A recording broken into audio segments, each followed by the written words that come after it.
دستام آقا اینجوری کردم که قیافم شطرنجی بشه منو نشناسه.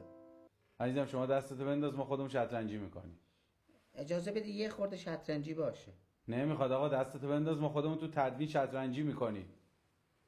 خودت معرفی کن. این جانب مصیبت کرامت، معروف به مصیبت. اسم مستعار چیزی داری؟ بله 4-5 تا.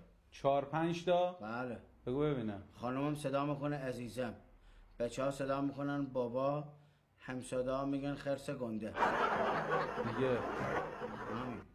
این اسم مستعاره. بله. خسته نباشی.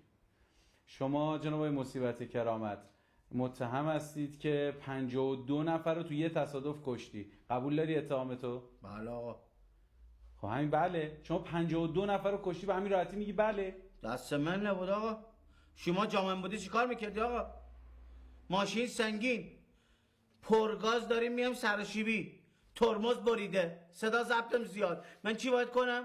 شما جامن بودی چی کار میکردی؟ عزیزم میدونم، خب یه کاری میکردی. 52 نفر شما برای چی، چه جوری کشتی؟ چه اتفاقی افتاد؟ خیلی صحنه خطرناک بود، خیلی صحنه بدی بود، خدا سر هیچ کس نیاره آقا.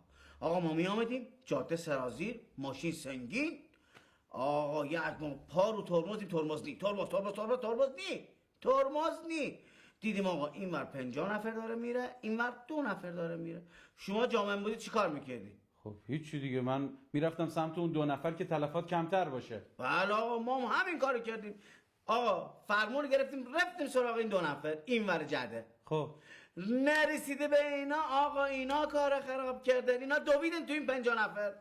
خب ما هم که باس اینا رفته بودیم دیگه، دنبالشون رفتیم تو این 50 نفر. این اتفاق افتاد آقا، 52 نفر شدن. بلند شو برو بیرون. یه زدی تکون اومد میرم.